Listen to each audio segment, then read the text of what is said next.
आपके बुद्ध कहाँ मिलेंगे?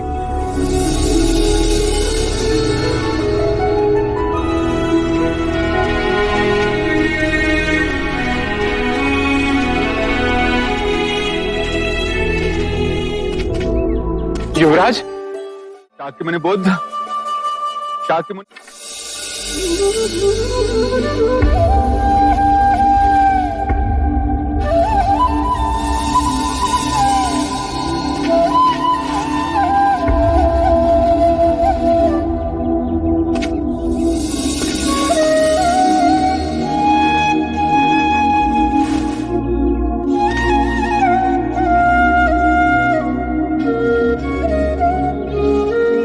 मेरे प्रिय भिक्षुओं,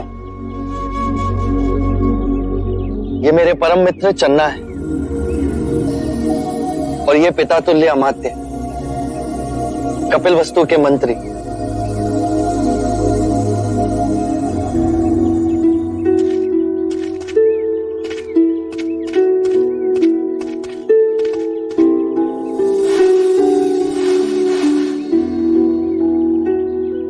सात वर्ष हुए कपिलवस्तु छोड़े आपको। इतने तेजस्वी, इतना ओज, मैंने कभी सोचा भी ना था कि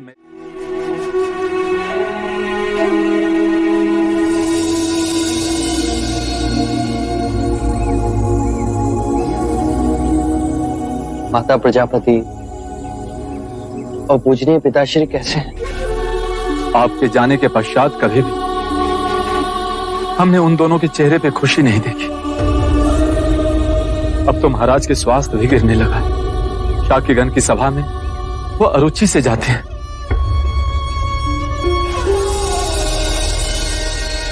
ये युवराज राहुल।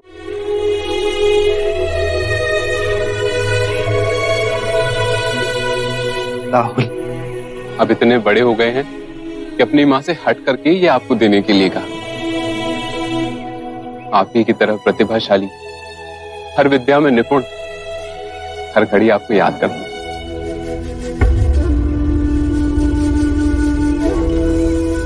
देवी यशोधरा कैसी?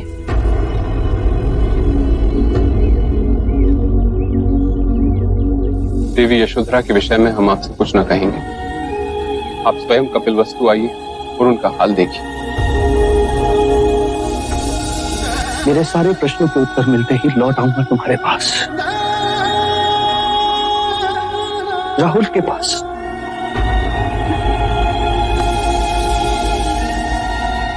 जब से आपने मुक्ति का मार्ग खोजा है, कपिलवस्तु की सारी प्रजा आपको देखने के लिए आतुर है। एक डोर से महाराज और महादेवी के प्राण बंधे, कब वो अपने पुत्र सिद्धार्थ को देख। देवी यशोधरा महल के द्वार पर होने वाली हर दस्तक पर चौंक जाती है और झरोखे की ओर भागती है। फिर निराशा उन्हें घेर लेती। उनकी पीड़ा का आभास राहुल को ना हो, इसलिए आपके बचपन की कहानियां उसे सुनाती। हम आपको कपिलवस्तु ले जाने आए। आप हमारे साथ आएंगे ना? मैंने प्रण लिया है, आपको लिए बिना ना लौट। मैं कपिलवस्तु अवश्य आऊंगा।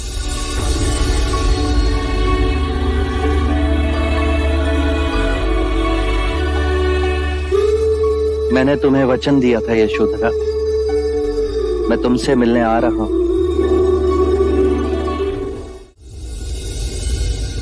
यशो,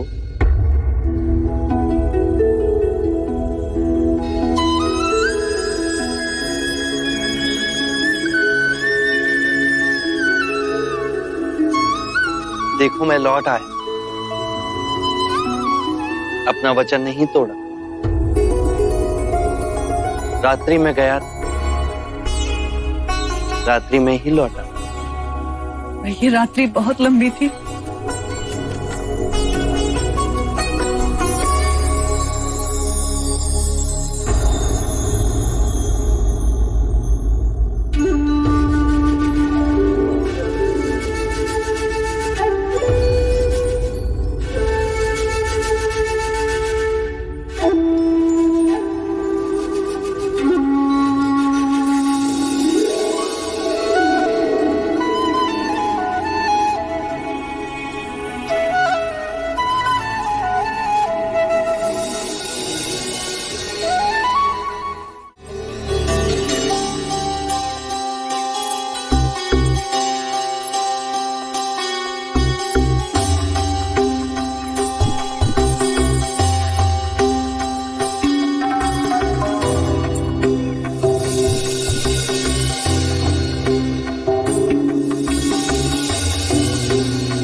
ये मेरा पुत्र जीवक है।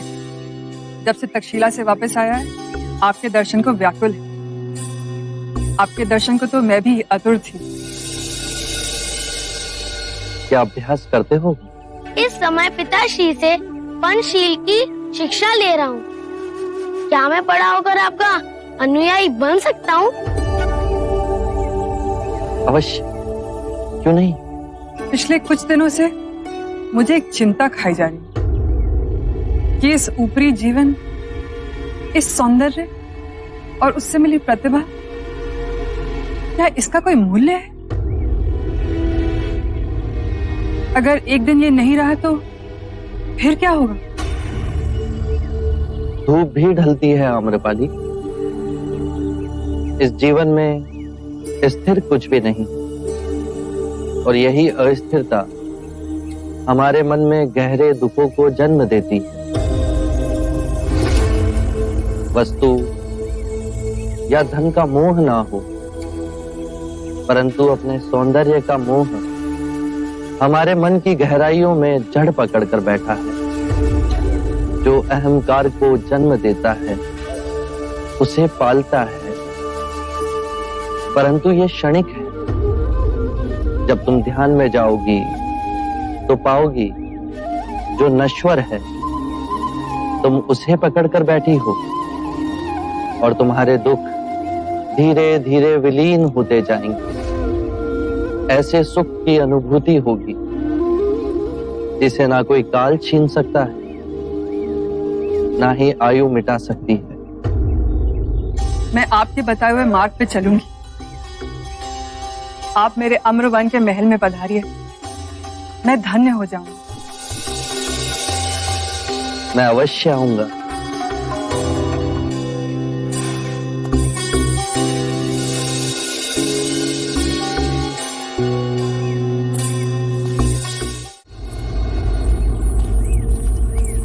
जब आप आम्रपाली से बात कर रहे थे, रूप का कोई आप पे प्रभाव ही ना पड़ा।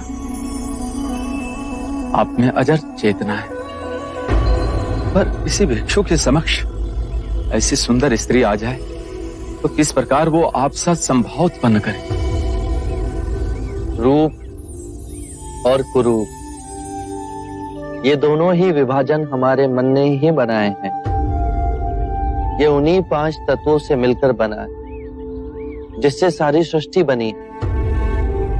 यदि हम एक कलाकार की दृष्टि से देखें तो कोई भी वस्तु अद्भुत और कोई भी वस्तु कुरूप भी दिख सकती है।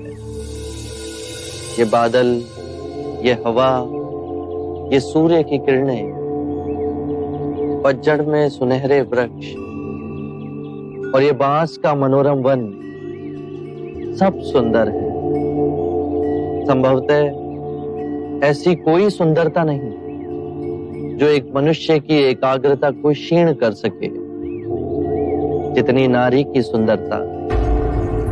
यदि नारी के रूप ने मनोग्रहित किया तो पुरुष अपने मार्ग से भटक सकता है। यदि आप अपने चित्त की गहराई में जाकर देखें तो आप जिसे सम्यक दृष्टि से देख रहे हैं, वो दोनों कभी आपको अपने मुंह में नहीं बांध सकेंगे। फिर सौंदर्य क्या है बुद्ध? सौंदर्य जो अमिट है, जो कभी दुखों का कारण नहीं बनेगा, वो करुणामयी मुक्त हृदय कभी भी कार्य कारण से बंधा नहीं होता। वो हृदय जिसमें शांति और आनंद का भाव हो, वही परम सत्य है। बस अभ्यास करो, ये द्वार सबके लिए खुले हैं। बस पहला पग आपको स्वयं उठाना है। धन्यवाद आपका। आपकी जिज्ञासा से सौंदर्य ज्ञान हमें मिला।